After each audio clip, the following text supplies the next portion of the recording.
जी यावर। Sir वो अभी आपने कहा ना ये क्वेश्चन आंसर वो पूछने का, तो आपने हमें कराया था ये एनालॉग टू डिजिटल कन्वर्टर ना, और एक वो आई थिंक हफ्ते की रात वाले दिन वो एक एमन ने पूछा था क्वेश्चन, तो उसमें मुझे जब मैंने आपसे वो पूछा था ना, मैं तो आपने कहा कि ये 5 वोल्ट है ना, तो मैंने आपसे कहा था सर कि ये क्या है, शायद ये सारे पैरेलल में लगेंगे इस वजह से 5 वोल्ट सब पे सेम है। आपने कहा ये 1 बिट इक्वल टू 5 वोल्ट है, तो फिर एमन ने कहा था कि सर कि हमें कैसे पता चला सब पे 1 बिट ही किया हुआ है। सर एक उस क्वेश्चन का आंसर दे दें। अच्छा, मैं आपको आंसर करता हूँ। जो मैंने एग्जाम्पल करवाई थी उसमें से पूछ रहे हैं ना आप? जी सर, जी सर। अच्छा, मैं आपको उसका आंसर करता हूँ।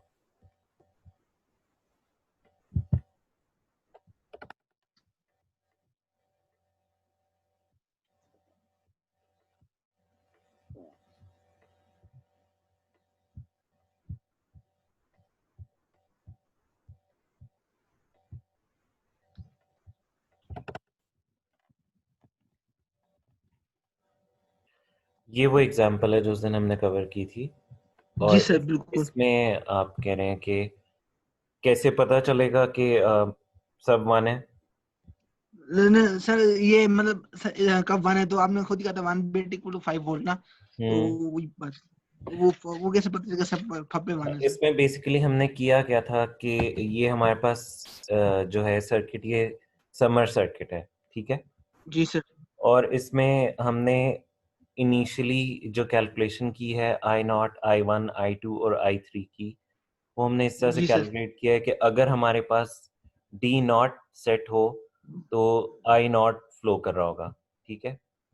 ठीक हो गया सर। तो कितना करंट फ्लो कर रहा होगा वो हमने कैलकुलेट कर लिया। इसी तरह अगर वो हो गया sir, D1, V by R करके। Exactly V/R। और इस तरह से अगर D1 सेट होगा तो फिर कितना कर रहा होगा, D2 होगा तो फिर कितना, D3 होगा तो फिर कितना। ये चारों जी सर। करंट्स हमने कैलकुलेट कर लिए अज्यूमिंग के करस्पॉन्डिंग बिट हाई है, ठीक है। उसके सर ये बाद मतलब ये मतलब ये लेट कर लिए कि जो बिट है वो हाई है, कि इसके पीछे जी कोई है बिल्कुल, ये वजह? हमने इनिशियली अपनी सारी कैलकुलेशंस कंप्लीट कर ली हैं, जिनमें हमने चारों करंट्स कैलकुलेट कर लिए हैं। और चारों करंट्स कैलकुलेट करने के बाद फिर ये हमने चारों वोल्टेजेस भी कैलकुलेट कर लिए थे, ठीक है।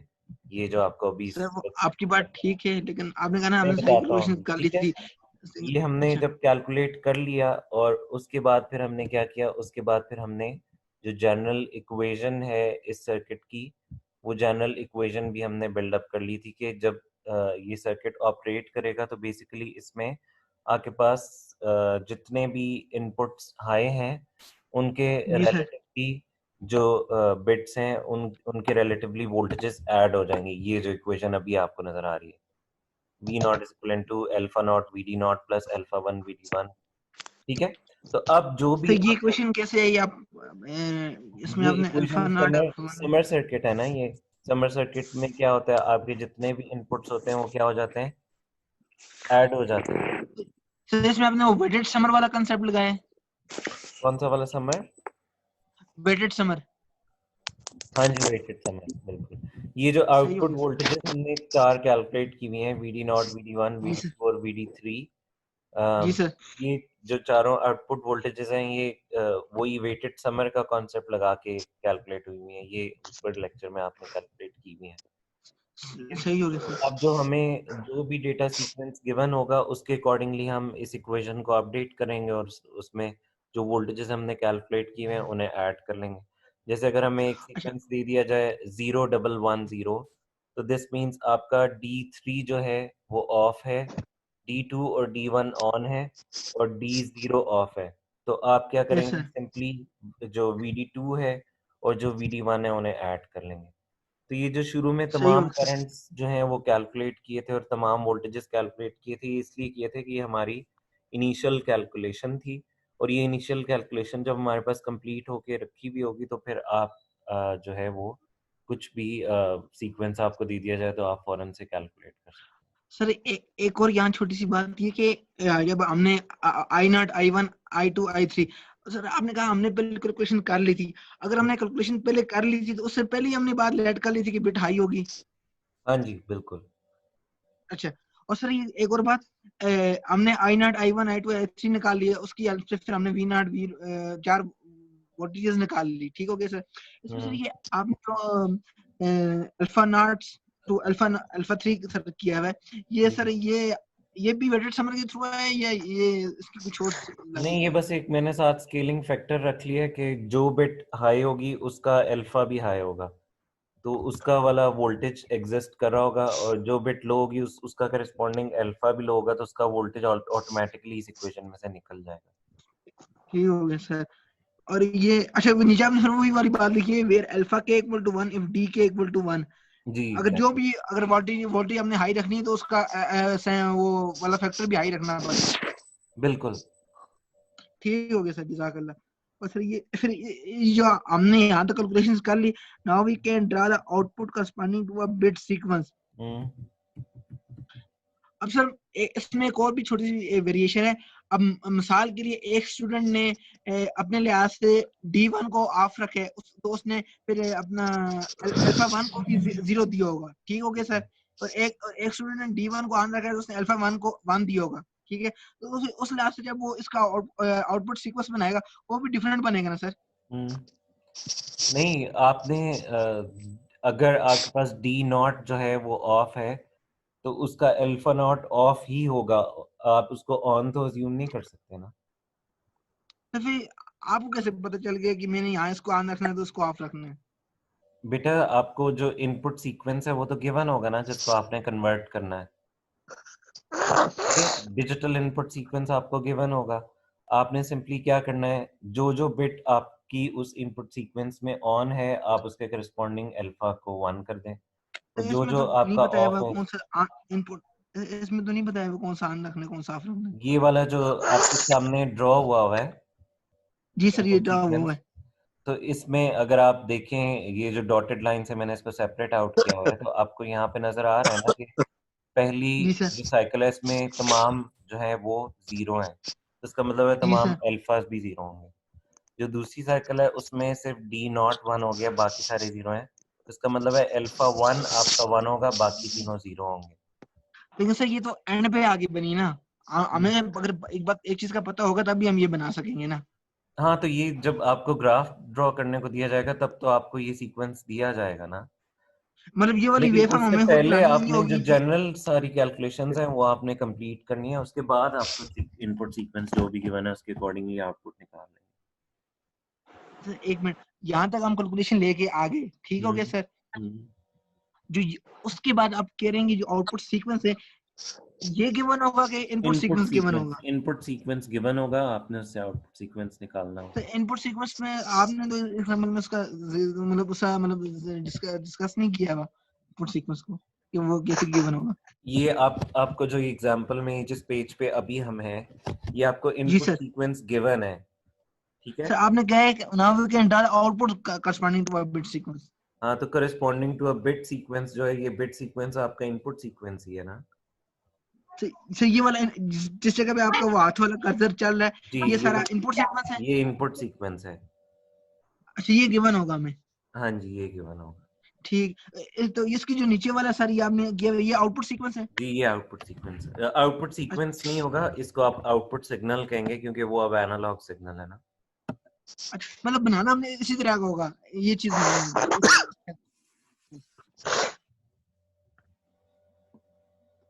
ऐसी बात है? जी जी बिल्कुल। सर इसमें सिर्फ ए 1.2 1 एक पॉइंट को बता दें आपने, किसी ने बाकी समझ आ जाएगी। अच्छा, इसमें किसी एक पॉइंट।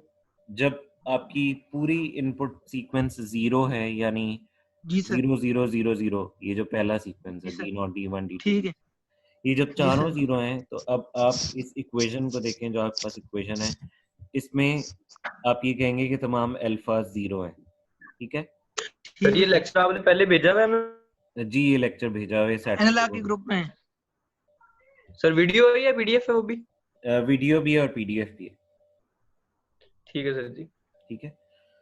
अच्छा, ठीक तो है। अब इसमें जब तमाम आपकी अल्फा 0 है तो this means your output voltage would be equivalent to 0, ठीक हो गया। Yes sir. तो ये मैंने ड्रॉ कर दिया इसके करस्पॉन्डिंगली कि आउटपुट सीक्वेंस 0 है। उसके बाद ठीक है सर। नेक्स्ट सीक्वेंस है 0 0 001, ठीक है, जी सर। यानी 0001।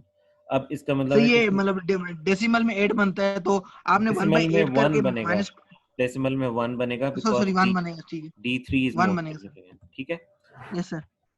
तो अब यहाँ से आप देखें, अगर इस इक्वेशन में सिर्फ आपके पास अल्फा नॉट एग्जिस्ट कर रहा होगा और बाकी अल्फास 0 होंगे, सही सही हो सोच गया। सर, समझ आ गई, तो समझ अब आ वी गई। डी नॉट सिर्फ एग्जिस्ट कर रहा है, तो your V not would be equal to minus V D not, और वी डी नॉट हमने ऊपर माइनस फील्ड। कैलकुलेट किया हुआ है, V D not is 0.25 volt. Sir जबरदस्त सर, समझ आ गया, अब हो जाएगा सर, चलें सही। अब हो जाएगा।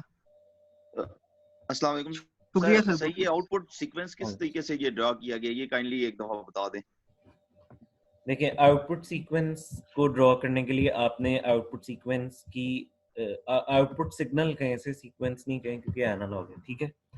ये आपके पास आउटपुट सिग्नल की इक्वेशन है, ठीक है, और ये हमने समर सर्किट को यूज करते हुए कैलकुलेट की है। अब इस आउटपुट इक्वेशन में आपने देखना है कि आपका जो इनपुट सीक्वेंस है उसकी क्या वैल्यू है। जैसे फॉर एग्जांपल यहाँ पर देखें, जो आपका इनपुट सीक्वेंस है उसकी वैल्यू है 0 0 0 1, ठीक है। तो यानी D3 D2 D1 तीनों 0 हैं और सिर्फ D नॉट एग्जिस्ट कर रहा है। तो इसका मतलब है आप इस इक्वेशन में जो जो अल्फास हैं उनको according to their Ds set करेंगे या रीसेट करेंगे। अब आपके पास डी नॉट 0 है तो डी नॉट जो है वो 1 है, तो alpha not would B 1। D1 D2 और D3 तीनों 0 हैं, तो अल्फा 1 अल्फा 2 और अल्फा 3 तीनों ही 0 हो जाएंगे, क्योंकि alphas are basically equivalent to Ds. Alpha K can exist from 0 to 3, तो अगर अल्फा 0 जो है उसकी वैल्यू आपको कहाँ से पता चलेगी, अल्फा 0 की वैल्यू आपको पता चलेगी जो वैल्यू डी नॉट की है। इस तरह अल्फा 1 की वही वैल्यू होगी जो D1 की है, अल्फा 2 की वही वैल्यू होगी जो D2 की है, एंड D3। तो अब इस इक्वेशन में जब आपका सिर्फ डी नॉट जो है वो 1 है, तो इसका मतलब है सिर्फ अल्फा नॉट 1 होगा। तो इसका मतलब ये है कि अब आपके पास इस इक्वेशन में सिर्फ वी डी नॉट एग्जिस्ट करे, तो आपका वी नॉट आ जाएगा माइनस वी डी नॉट के इक्विवेलेंट, और वी डी नॉट हमने ऊपर कैलकुलेट किया हुआ है 0.25 होता है, तो ये आपका आउटपुट आ जाएगा माइनस 0.25। अगले केस में आपके पास ये सीक्वेंस हो गया 0 0 1 0, यानी इसमें सिर्फ D1 एग्जिस्ट करे और बाकी तमाम डीज जो हैं वो 0 हैं। तो इसका मतलब है हमारी इस आउटपुट इक्वेशन में सिर्फ अल्फा 1 एग्जिस्ट करेगा, बाकी अल्फा नॉट अल्फा 2 और अल्फा 3 0 होंगे। तो दिस मीन्स ये इक्वेशन हो जाएगी V not is equal to minus VD1, और VD1 हमने ऊपर कैलकुलेट किया हुआ है, VD1 is equal to minus 0.5 volt, ठीक है।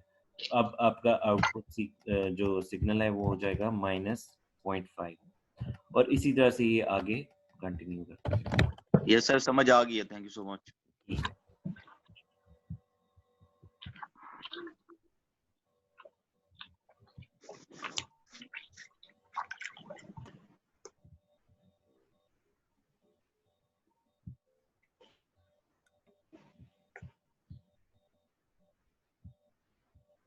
सर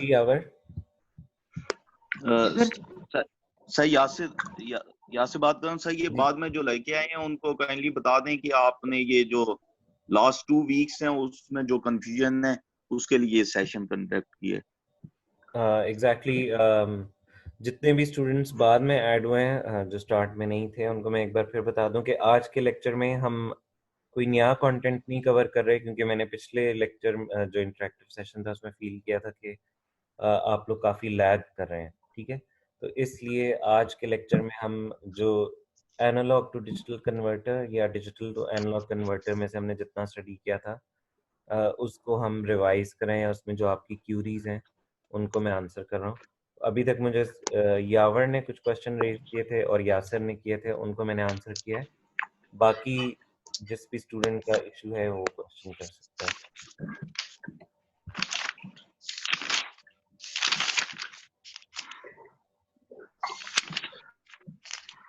जी यावर सर ये इसी एग्जांपल में अभी इससे पहले आपने एक स्क्रीन शेयर की हुई थी सी न्यूमेरिकल से रिलेटेड, सर इसमें आपने कहा now we can calculate V not with respect to each input bit. ठीक हो गया, वो क्योंकि हम उसकी रिस्पेक्ट से करेंगे तो 4 हमारे पास वोल्टेजेस आएंगी। ठीक हो गया सर। अब आपने कहा है how when D not is set तो I is equal to I not and I prime is equal to I. Sir ये वाली आपने ये कैसे किया सर, ये बात बता दें।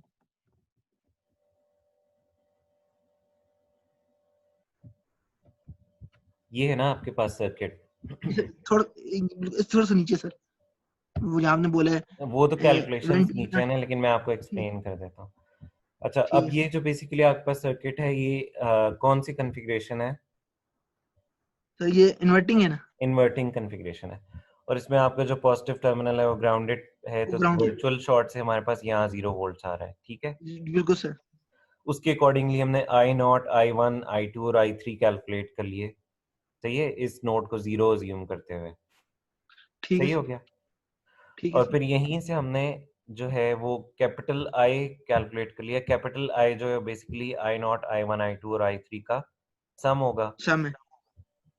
अच्छा, अब इस नोड से आगे अगर आप देखें तो आई प्राइम जो है उसकी इक्वेशन क्या बनेगी? 0 0 minus minus V not divided by 10। Divided by 10 के।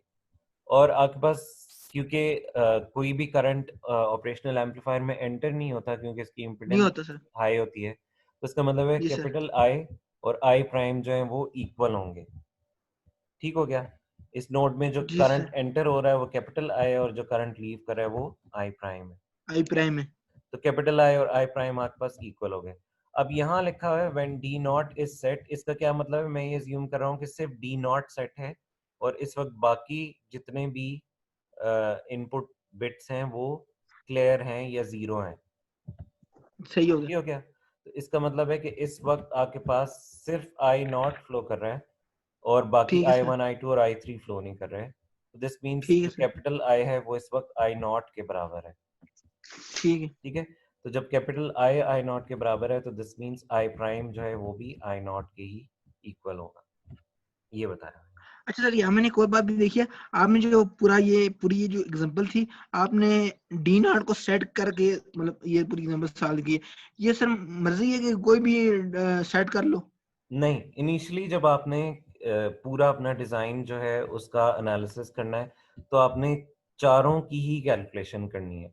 ठीक है, तो कैलकुलेशन तो चारों की होंगी, मतलब चारों की 4 करंट लिखने हैं, कैलकुलेशन 4 करके वोल्टेज लिखने आपने हैं। कंप्लीट कर लेना है कि चारों के करस्पॉन्डिंग करंट्स कितने हैं और चारों के करस्पॉन्डिंगली आउटपुट वोल्टेजेस कितने हैं, जिस तरह मैंने इस केस में किया हुआ है। वो सर मैं उसके आपकी बात बाद समझ गया हूँ। मैं सिर्फ ये बात कहना चाह रहा हूँ, आपने डी नॉट सेट की ना, लेट्स सपोज मैं कह दूंगी मैं डी वन सेट करना चाहता हूँ। डी वन सेट करके I one is equal to I और I prime is equal to I, इस तरह भी हो सकता है न्यूमेरिकल। देखिए बेटा, इसमें ये है कि जब इस तरह का न्यूमेरिकल आपको दिया जाएगा तो उसमें आपको बेसिकली जो डिफरेंस आएगा, जैसे मैंने पहला पूरा न्यूमेरिकल सॉल्व किया, इसमें डिफरेंस यही आएगा या तो आपका डिजाइन चेंज कर दिया जाए, यानी ये जो रेजिस्टेंसेस हैं इनकी वैल्यू चेंज कर दी जाए।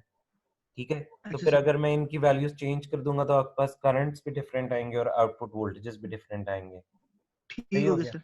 और फिर एंड पे आपको ये दिया जाएगा कि ये आपके पास इनपुट सीक्वेंस है, अब इसके करस्पॉन्डिंगली आउटपुट सिग्नल ड्रॉ करें। तो आउटपुट सही हो गया सिग्नल सर। को ड्रॉ करने के लिए आपके पास ये पूरी calculation related to all the input bits complete होनी चाहिए, तभी आपका आउटपुट सीक्वेंस हो सकता है ड्रॉ। सर वो बात आपकी ठीक है, मैं आपकी बात समझ गई। हमें कैलकुलेशन में 4 करंट्स 4 वोल्टेजेस होंगे, तभी हम वो जो इनपुट सीक्वेंस की मदद से हम वो नीचे वाला आउटपुट सीक्वेंस या आउटपुट ग्राफ जो है वो ड्रा कर सकेंगे। ठीक है, और उसमें आपने ये बता दी चेंजिंग, अगर मैं रजिस्टर चेंज करता हूँ तो वो करंट्स और वोल्टेज की वैल्यूज डिफरेंस होंगी। वैसे इतना सारा मतलब जो क्वेश्चन है ये कि आपने सेट किया डी नॉट, और डी नॉट को सेट करके आपने कह दिया I equal to I not, ये बात भी समझ आ गई। I prime is equal to I, ठीक है ना। इससे आगे आप लेकिन न्यूमेरिकल चल पड़े और बस सॉल्व होगी। मैं ये कहने तो अगर मैं कहूंगी when D one is equal to set, तो I one is equal to I, और ठीक है ना, और I prime is equal to I, इस तरह भी न्यूमेरिकल हो सकता है सर। बेटे यहाँ पर देखें अगर, तो यहाँ पे मैंने चारों को बारी बारी एज्यूम करके कैलकुलेट किया है, मैंने सिर्फ डी नॉट को तो नहीं किया। जब मैंने I1 सर को आपने कैलकुलेट किया है तो उस वक्त मैंने D1 को अज्यूम किया कि वो सेट है, जब I2 को किया है तो D2 को किया है, जब I3 को किया है तो D3 को किया है। सर इसमें आपने सिर्फ और फिर इसी का ये लिखने में सिर्फ लिखा है सर, लिखने में सिर्फ आपने एक ही दफा लिखा है डी नॉट सेट है। हाँ तो फिर आगे यही लिखा हुआ है ना सिमिलरली।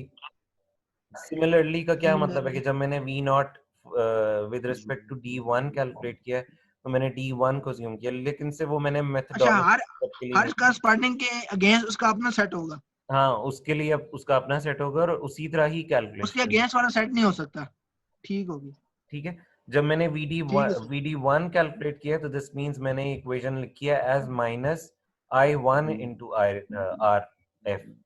जब मैंने VD2 ये सर कैलकुलेट आपने किया है, सर एक मिनट में एक रिपीट कर, अब आपने कहा कि मैं वी नॉट D1 कर रहा हूँ, तो हाँ आपने कहा होगा कि मैं D1 सेट कर रहा हूँ, तो D1 सेट करने का मतलब ये हुआ कि I1 is equal to I ना सर, एग्जैक्टली, ठीक, और I इज फिर equal to I I prime, prime is equal to I1। I prime is equal to I1, sir I is equal to I prime नहीं होगा? हाँ तो I की value I1 होगी ना उस वक्त। ठीक है सर, ओके ओके, जज़ाकल्लाह सर, शुक्रिया, आगे समझ।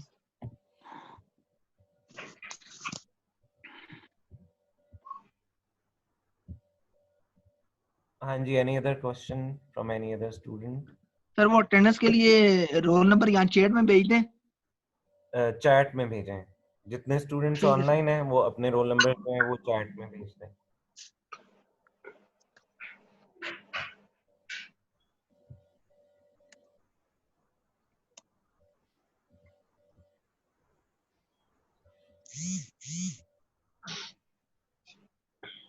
अच्छा, और दूसरे मुझे ये बताएं कि बाकी सब्जेक्ट्स जो हैं उनकी क्लासेस आपकी कैसे जा रही हैं? सर जी सर अभी एक तक वो तो नहीं, उनकी सर, किसी की ऑनलाइन नहीं हुई। सर एक मैम डॉक्टर सादिया खान है, वो बता रही थी उन्होंने कहीं आपको भी ये कैलकुलस पढ़ाई है, तो आपको जिक्र कर रही थी, वो एक बोल लेती हैं क्लासेस अच्छा। और जूम पे ना शेड्यूल के मुताबिक ही जो टाइम टेबल होता था यूनिवर्सिटी के अंदर ही, अच्छा, वो पहले से ले रही हैं? वो भी आपकी जी। पहले से ले रही हैं?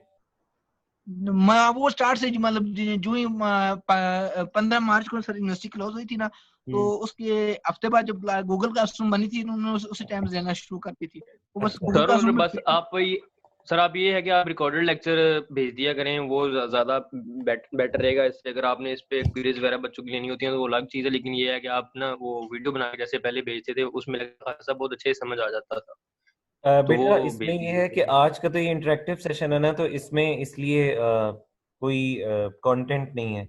आगे जो हमारा मेथडोलॉजी होगी वो ये होगी कि स्टार्ट के लेट से 25 से 30 मिनट जो है वो लेक्चर हुआ करेगा, और उसके बाद 20 मिनट का इंटरेक्टिव सेशन होगा, और उस पूरे लेक्चर की जो है वो रिकॉर्डिंग साथ ही अपलोड हो जाया करेगी। तो ये मैकेनिज्म होगा, क्योंकि वो जो ठीक जूम पे ना है जब सर, आप लेकिन जो आप पहले वीडियो भेजते थे ना वो ज्यादा हमें बेहतर लग रही थी। अगर इसकी वीडियो ना भी आए तो उसका कोई इशू नहीं, लेकिन वो आई वीडियो भेज आई के नो आप कि क्वेश्चन सेशन इस पे कर सकते हैं। जी वो ज़्यादा बेहतर था, लेकिन अभी हमें जो इंस्ट्रक्शन है वो ये है कि या तो आप जो है वो एक ही लाइव सेशन करें जिसमें पहले कंटेंट कवर करें और फिर क्वेश्चन आंसर सेशन कर लें, और सर जी नहीं, ये तो बच्चों के अप्रोच पे है ना कि बच्चे अप्रोच कैसे सही से कर सकते हैं। हम वैसे सही कर सकते हैं, आप वैसे ऐसा क्वेश्चन आंसर जो सेशन रखना होता है उसके लिए आप बेशक अटेंडेंस ले लें या लाइव कर लें, वो जैसे भी कर लें, लेकिन लेकिन दूसरी रिकॉर्डेड जो लेक्चर ऑप्शन ये दी कि जा रही है प्रॉपर ना, भेज दें।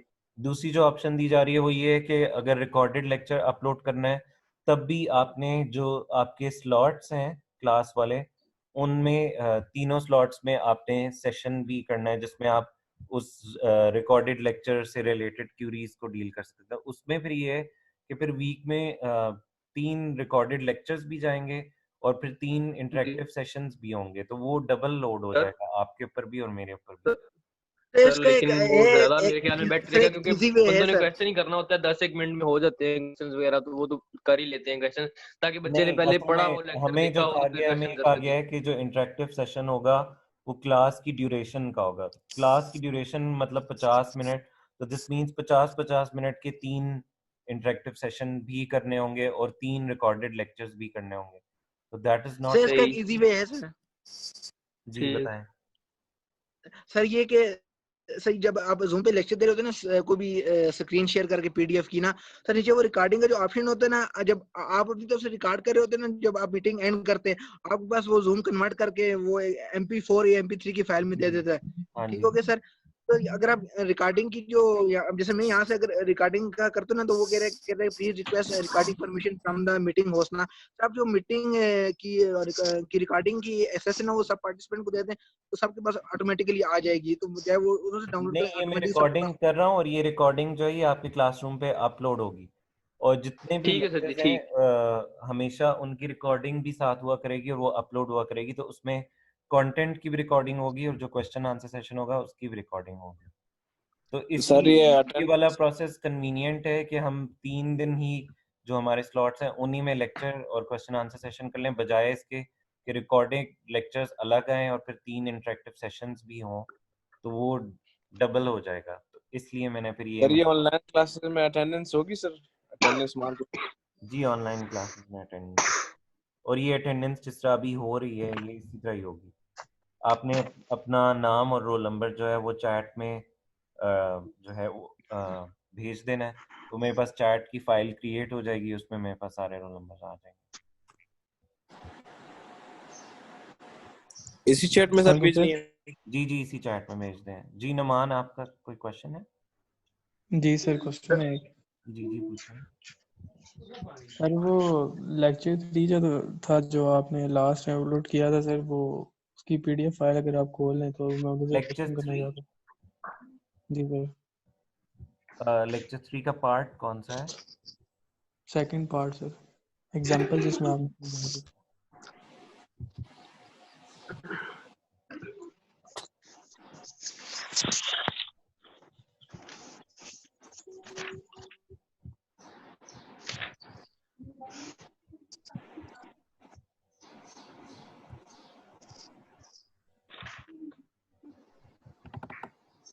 इसकी बात कर रहे हैं?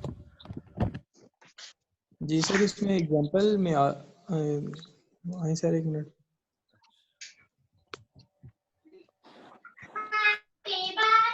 जी बेटा।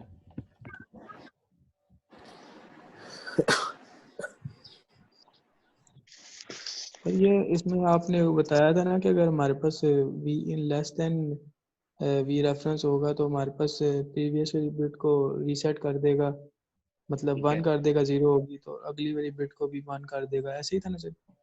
इसमें ये देख लेते हैं ना, ये लिखा हुआ है सार का operation, if V in is less than V reference reset the previously set bit and set जी द नेक्स्ट बिट। जी तो सर। जो प्रीवियस स्टेप में आपकी बिट सेट हुई थी उसको ये रीसेट करेगा और उससे जो नेक्स्ट वाली बिट है उसको सेट कर देगा, ठीक है। जी सर। और अगर V in greater than V reference है तो फिर प्रीवियसली जो सेट हुई हुई है उसको एज इट इज रहने देगा और नेक्स्ट बिट को सेट कर देगा, यानी नेक्स्ट बिट दोनों ही केसेस में सेट होगी, सिर्फ जो प्रीवियसली सेट बिट है वो एक केस में रीसेट हो जाएगी और एक केस में अनचेंज्ड रहेगी। नहीं होगी। जी सर, अब ये एग्जांपल में आए सर, ये सर ये एग्जांपल देखिए ना आप, जिस तरह पहला केस था कि हमारे पास जो है ना वी इन कम होता है वी रेफरेंस से, तो पिछली MSB 0 हो जाती है, उसका अगली वाली बिट 1 हो जाती है। फिर नीचे आते हैं हम, फिर यही केस होता है, फिर हमारे पास ये वी इन जो है ना ग्रेटर हो जाती है वी रेफरेंस से, ठीक है, तो ये भी 1 रहता है और आगे वाले भी 1 हो जाता है। ठीक है, ठीक है सर। फिर उसके बाद नेक्स्ट केस के अंदर हमारे पास क्या होता है कि वी इन हमारे पास ग्रेटर हो जाता है वी रेफरेंस से, ठीक है, यही है, वही ग्रेटर हो जाएगा, तो फिर हमारे पास ये वाली बिट वही रहेगी पिछली वाली और अगली वाली 1 हो जाएगी। ठीक है, फिर अगले के अंदर हमारे पास कम हो जाता है ना, वी इन कम हो जाता है, वी रेफरेंस ज्यादा हो जाता है। ठीक है, ठीक है। फिर आपने यहाँ पे बताया था स्टॉप हो जाता है हमारे पास, ADC स्टक हो जाता है, यहाँ पे ये बात मुझे समझ नहीं आ रही थी, तो अच्छा। इसको अब यहाँ जी पर सर। देखें जब V in less than V reference हो जाता है तो उसमें जो SAR है उसका ऑपरेशन ये है कि उसने क्या करना है, प्रीवियसली जो सेट बिट है उसको 0 कर देना है और जो नेक्स्ट बिट है उसको 1 कर देना है, ऐसा ही था ना? जी सर। तो प्रीवियसली सेट बिट तो ये लास्ट वाली बिट थी, ठीक है, ये जहां जी अभी मेरा कर्सर है, इसको तो इसने कर दिया 0। अब इससे नेक्स्ट बिट को उसने 1 करना है, तो नेक्स्ट बिट तो यहाँ पे एग्जिस्ट कर ही नहीं रही, जी जी जी ये तो आपकी लास्ट बिट है ना। तो इसका जी जी मतलब है कि अब उसके पास नेक्स्ट बिट को सेट करने का ऑप्शन नहीं है, तो यहाँ पे आके फिर सार का ऑपरेशन जो है वो स्टॉप कर जाएगा। अच्छा अच्छा इसलिए अच्छा, आप नेक्स्ट बिट अवेलेबल नहीं है, इस वजह से हाँ स्टॉप हो अवेलेबल जाएगा। है। सही, ठीक है सर, ठीक है। ठीक है सर। अच्छा, जो स्टूडेंट्स और लेट भी ज्वाइन कर रहे हैं, अगेन मैं उनको कह दूं कि इस जो मीटिंग का चैट है इसमें अपना नाम और आईडी जो है वो सेंड कर दें, जो कि आपकी अटेंडेंस होगी।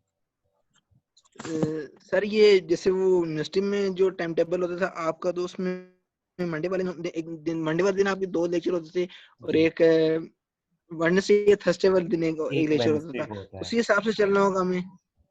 नहीं, मंडे वाले दिन जो 2 लेक्चर्स हैं उनमें से दूसरा लेक्चर जो है वो ट्यूटोरियल वाले स्लॉट में हुआ करेगा, जो ट्यूसडे को। ठीक है सर, वो ट्यूसडे वाले दिन ना, वो मेरे से 10:40 पे वो शायद होता था आपका। ट्यूटोरियल का स्लॉट मेरा ख्याल है 11:30 से 12:30 है। एक मिनट में बता देता हूँ आपको सर।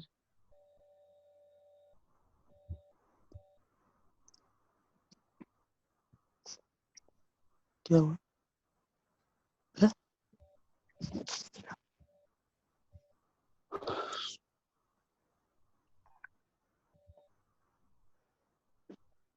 सर लेक्चर ट्यूसडे वाले दिन 2 हुआ करेंगे? नहीं, मंडे वाला जो है वो इसी स्लॉट में होगा, और जो मंडे को दूसरा आपका लेक्चर था ना जो 11:30 बजे था, जी। वो ट्यूसडे को जो आपका ट्यूटोरियल स्लॉट था उसमें हुआ करेगा, क्योंकि एक दिन में 2 लेक्चर्स कंडक्ट करना मेरा ख्याल है आप लोगों के लिए भी कन्वीनियंट नहीं है और मेरे लिए भी नहीं है। चलिए ठीक तो ठीक। वो फिर आपके लिए भी सही हो तो जाएगा सर कि लेकिन मंडे को जो है। ट्यूसडे फिर 2 हुआ करेंगे सर? नहीं, ट्यूसडे को भी एक हुआ करेगा, थर्ड आप लोगों का वेंसडे को है। ठीक है सर, ठीक। ये तो एक एक वो टाइम टेबल भी मैं शेयर कर दूंगा ग्रुप पे, ताकि आप लोगों को आसानी हो जाए कि कौन से स्लॉट्स हैं।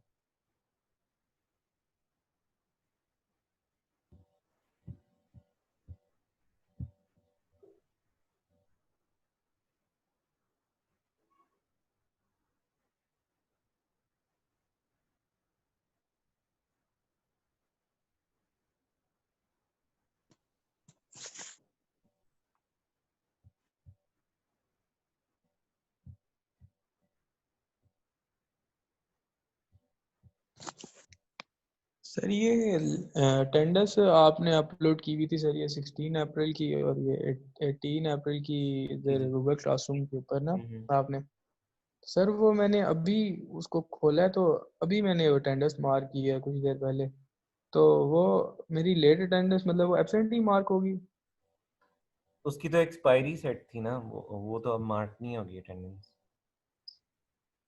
अच्छा सर, वो अब इस तरह से किस तरह और भी लड़कों की प्रॉब्लम होगी इंटरनेट जिनके पास नहीं होगा, तो सर वो अब क्या करें, अब इस तरह बंदा नहीं खोल सकता कभी, तो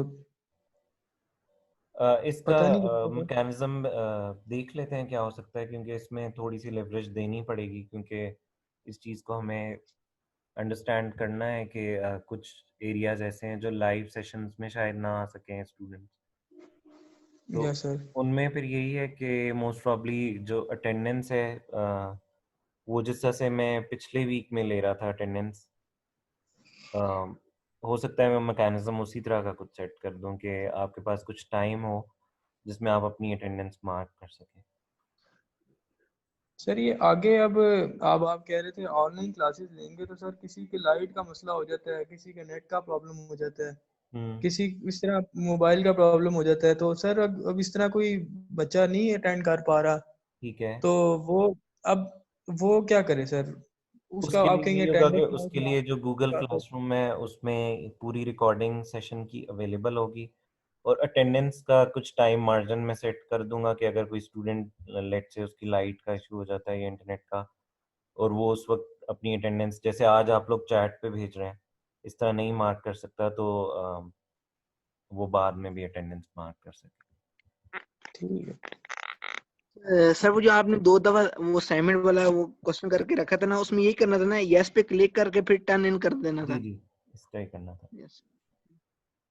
अब उसमें तो ये था कि मैंने एक्सपायरी टाइम काफ़ी ज़्यादा सेट किया था। अब आगे जो लाइव सेशंस हुआ करेंगे उसमें मैं फिर जो अटेंडेंस अपलोड करूँगा वो उसका टाइम लिमिट थोड़ी कम होगी, तो आपने उसके अकॉर्डिंगली फिर अपडेट कर देना है। लेकिन इसमें एक चीज़ ये है कि गूगल क्लासरूम भी अब हमारा चेंज होगा, तो आप सबकी जो यूनिवर्सिटी आईडीज हैं वो एक्टिव हैं?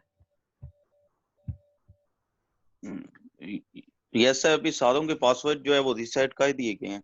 ठीक है, तो वो वाला जो गूगल क्लासरूम होगा वो उस आईडीज के ऊपर होगा, लेकिन जो आपका प्रीवियस क्लासरूम है उसको भी आपने अनजॉइन नहीं करना, क्योंकि उसके ऊपर आपका पिछले वीक का रिकॉर्ड भी है और उसके अलावा मटेरियल भी है। उस क्लासरूम से इधर मटेरियल शिफ्ट होने में टाइम भी लगेगा, तो अगर आपने रेफर करना है तो आप वहाँ से रेफर कर सकते हैं। ठीक है, तो मोस्ट प्रॉब्ली मैं आज क्रिएट कर दूंगा, आपको इनविटेशन भी भेज दूंगा, और फिर आज से ऑनवर्ड्स के लेक्चर्स जो हैं वो नए क्लासरूम पे अपलोड होंगे। पुराने पे मैं कर दूंगा वैसे, लेकिन फिर आगे आहिस्ता आहिस्ता हम फिर नए वाले पे शिफ्ट हो जाएंगे। सर फिर उसकी ज्वाइनिंग आईडी वगैरह भेज दीजिए।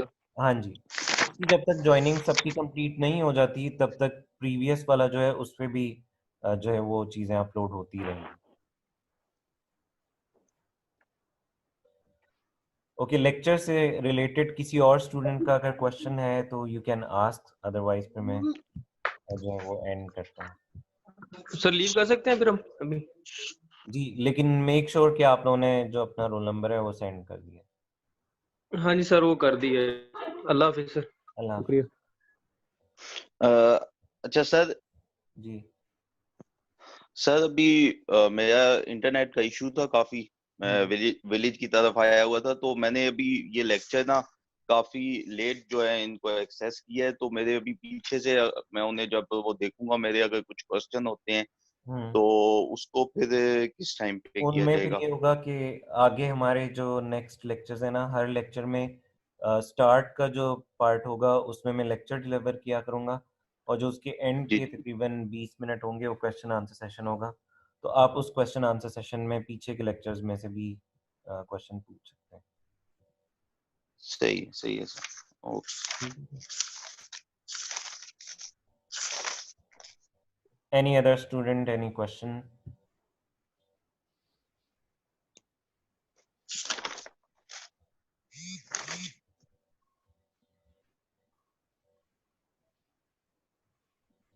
Okay, I'll end this class today. Next जो हमारी क्लास होगी वो इंशाल्लाह कल होगी। और आपने चेक किया उसका टाइम? सर वो मुझे टाइम टेबल मिल नहीं रहा, मुझे मिलता, मैं ग्रुप में भेजता हूँ सर। लेकिन 11:30 था as far as I remember, तो वो आप देख लीजिएगा, फिर वो टाइम ग्रुप पे यस कन्वे सर, हो जाएगा। ठीक है, यस सर। चलें, thank you very much. Okay. ठीक है सर, जज़ाकल्लाह, अल्लाह हाफिज।